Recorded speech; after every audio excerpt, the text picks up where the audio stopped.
We pick right back up from part 1 of the movie with Bruce being hypnotized by Poison Ivy and hallucinating a dreamlike state where she is his lover. And back on the real world, Bruce is signing off on his assets to Faclone as Poison Ivy embraces him.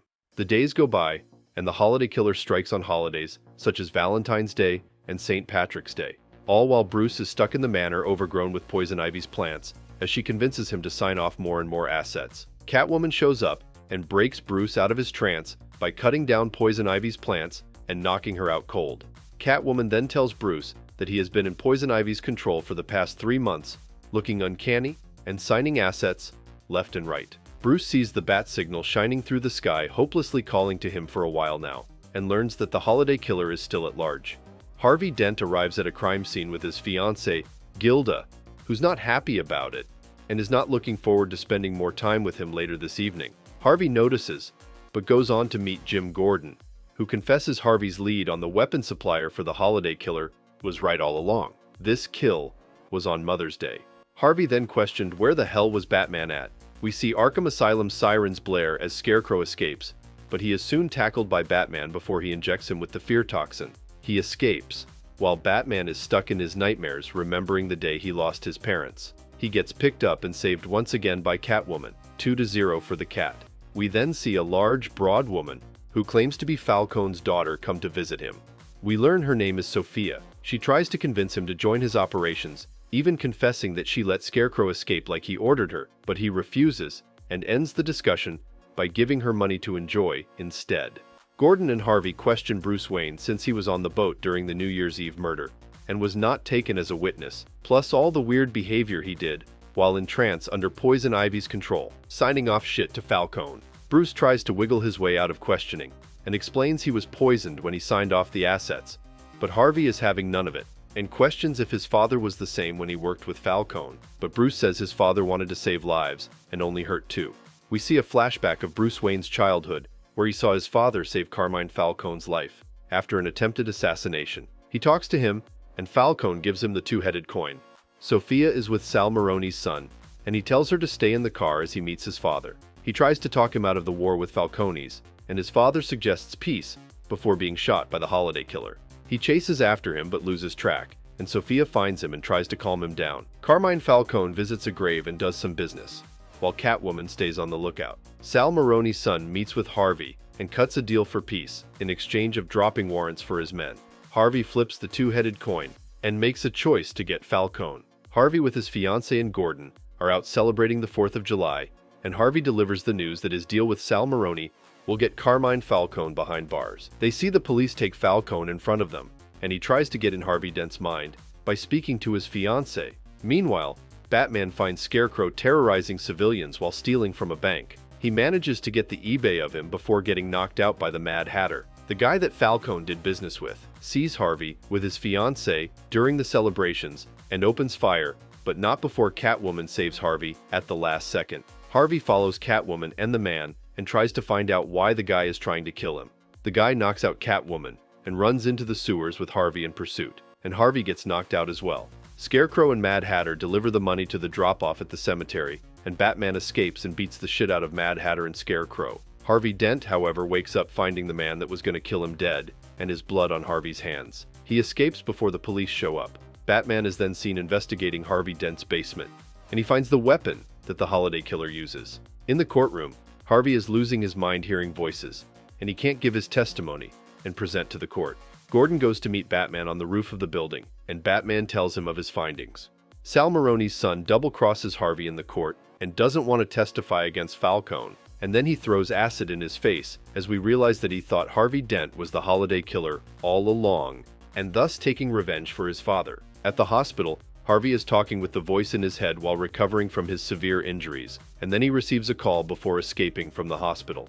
He goes to the meeting and finds an ambush, but easily escapes by killing the two assassins. The Falcones are celebrating Carmine's birthday, and he gives a speech mocking Harvey Dent.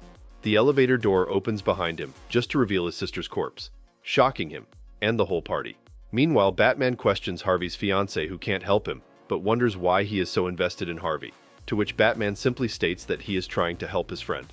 We see Harvey in the sewers meeting with Solomon Grundy, and they have a mental illness off until Harvey Dent tears the bandages off his face. Batman meets with Calendar Man for information to find and stop Harvey Dent.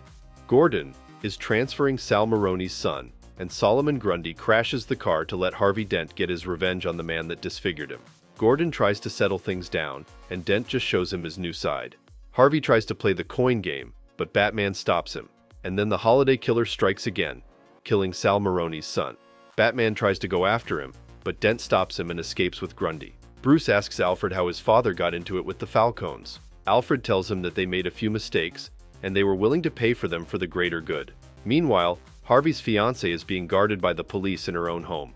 In Arkham, Solomon Grundy and Harvey Dent infiltrate the place. Batman is not convinced that Harvey Dent is the holiday killer, or a bad person of his own choice for that matter, but Gordon is not impressed. Batman then pays a visit to Carmine Falcone, and Falcone asks him why all his family and friends are dead. But Batman asks why Dent specifically would do all of this to Falcone. Falcone, however, slips up and reveals he knows about his son's wife, even when he wasn't on the boat, and Batman catches him with his pants down. He tries to shoot him, but Catwoman saves the day again. 3-0 for the Cat now. Batman asks Catwoman why she is so obsessed with the Falcones, and she removes her mask. He thanks her for helping him. Catwoman tells him of her suspicion that Falcone is her father, and she wants some answers. And then she kisses Batman before an explosion breaks the momentary peace. The bombs were fear toxins being detonated in Gotham by Scarecrow, but he didn't come alone. We see the Mad Hatter and Poison Ivy accompanying him.